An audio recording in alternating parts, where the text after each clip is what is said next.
I made a piece yesterday about statements going around about the White House event and how ignorant the statements are. And I came to you with some passion to where I was insulting the people that are making the statements, and I stand by it. I think those people sound so stupid.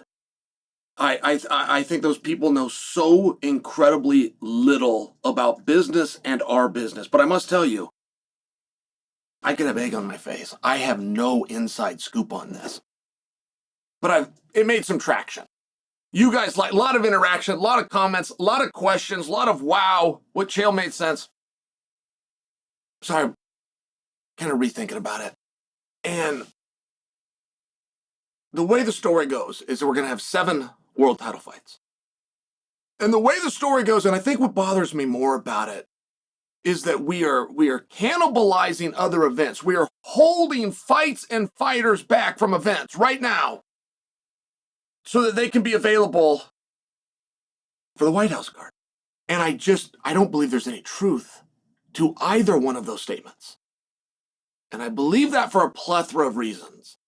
But allow me to share a couple of them with you. First off, there are 2 rumored fights. Now, they are nothing more than rumors, but they have stuck around. They have stayed in the headlines, and they are the 2 rumors. If I was to ask you right now, you've heard the rumors and you believe them to be true. Now, you believe that we're going to have 7 title fights. You believe that we're holding fights off of other cards, but you also believe that Conor McGregor is going to headline. You also believe that Alex Pereira versus Jon Jones is working towards a potential headline,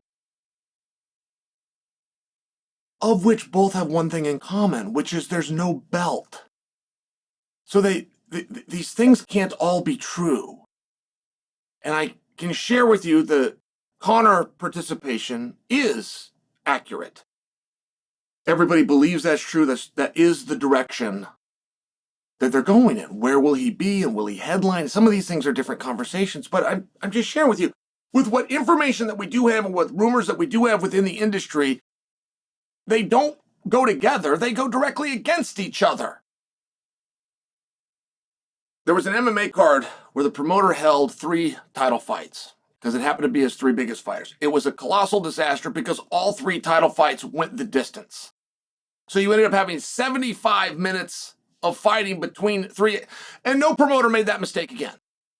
Now, it doesn't mean we can't go back to something like that, but the idea and the premise is that this card is so big. Okay, well, let's just look at that.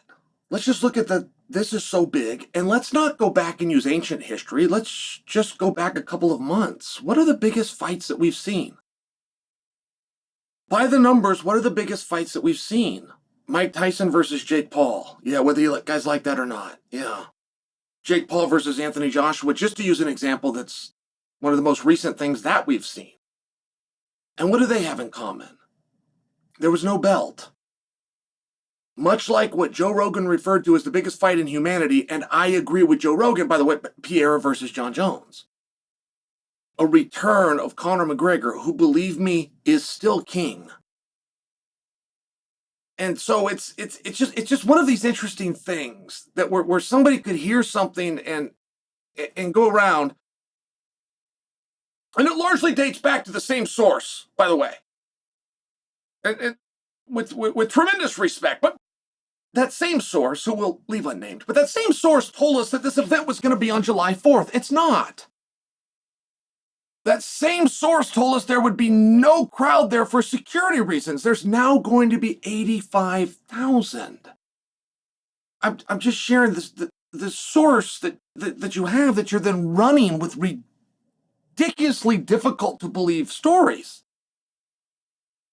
And if there was any breaking news that was massive, you would have heard it from Dana White, and you didn't. And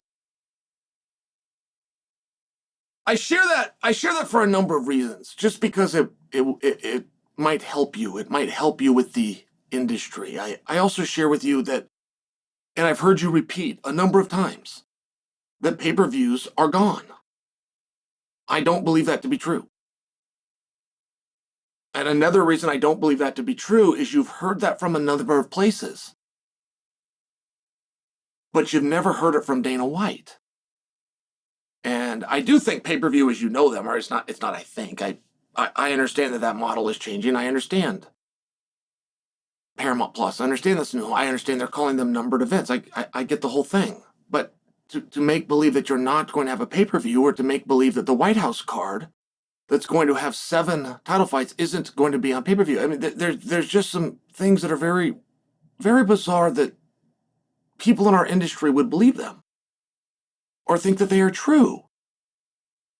And it amazes me, and it reminds me time and time again, very few people have ever had to get out a calculator and make the numbers work.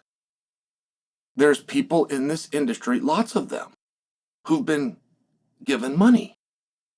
There are 5 on Earth who have made the money.